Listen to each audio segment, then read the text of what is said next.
লাল pocket করব, সাদাটা first পকেটের দিকে নিয়ে আসব। তো এই শটটা কিভাবে দিবেন, পেটে পেটে মেরে কিভাবে লালটি পকেট করি দেখেন। খুব সুন্দরভাবে পকেট হয়ে গেল। এরপরে দুইটা গুটির মাঝখানে সাদা আছে, এটা কাভার দিব। দেখেন কিভাবে পকেট করি। এমন সুন্দর সুন্দর সুন্দর ভিডিওগুলো দেখার জন্য বোর্ডের সব গুটিই কঠিন থাকে, আবার সব গুটি সহজ মনে হয়, কিন্তু অ্যাকচুয়ালি ক্যারাম বোর্ডের কোনো গুটি সহজ না, যেটা চলে যায় সেটাই। ডাবল শটটা দেখতে পারেন, দারুণভাবে গুটিটি পকেট করলাম, একদম পারফেক্ট জায়গায় গুটিটা লেগেছে।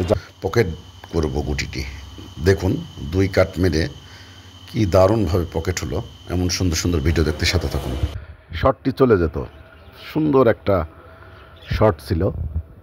সাদার মাথায় থাকে, বোঝা যায় না, তারপরেও খেয়াল রাখতে হয় কোন পকেটে যায়।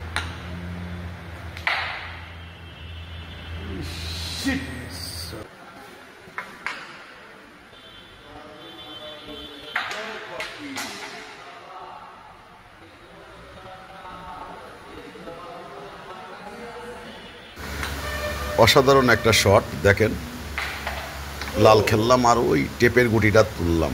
মূলত টেপের গুটিটা তোলারই জন্য এই শটটা দিলাম। এমন সুন্দর সুন্দর শট দেখতে সাথে থাকুন। মেরেছি, তারপরেও দেখেন রিং করলো। এর জন্য বলা হয় যে ক্যারাম বোর্ড।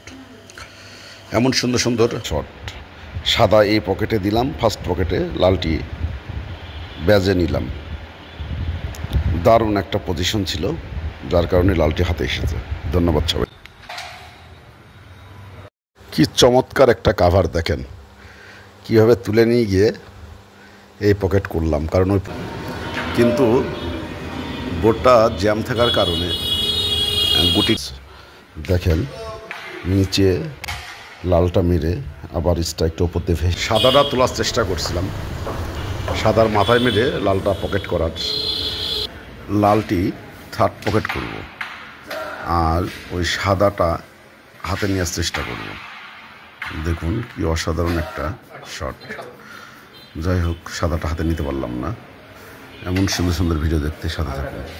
এখানে কালো পকেট হবে, দেখুন গুটির পজিশন যদি এমন থাকে, দেখেন সাদা কিন্তু সামনে ব্যারিকেড হিসাবে আছে, তারপরেও শটটা পারফেক্টলি কালোর পেটে মারলেই এই গুটিগুলো পকেট হয়। ধন্যবাদ।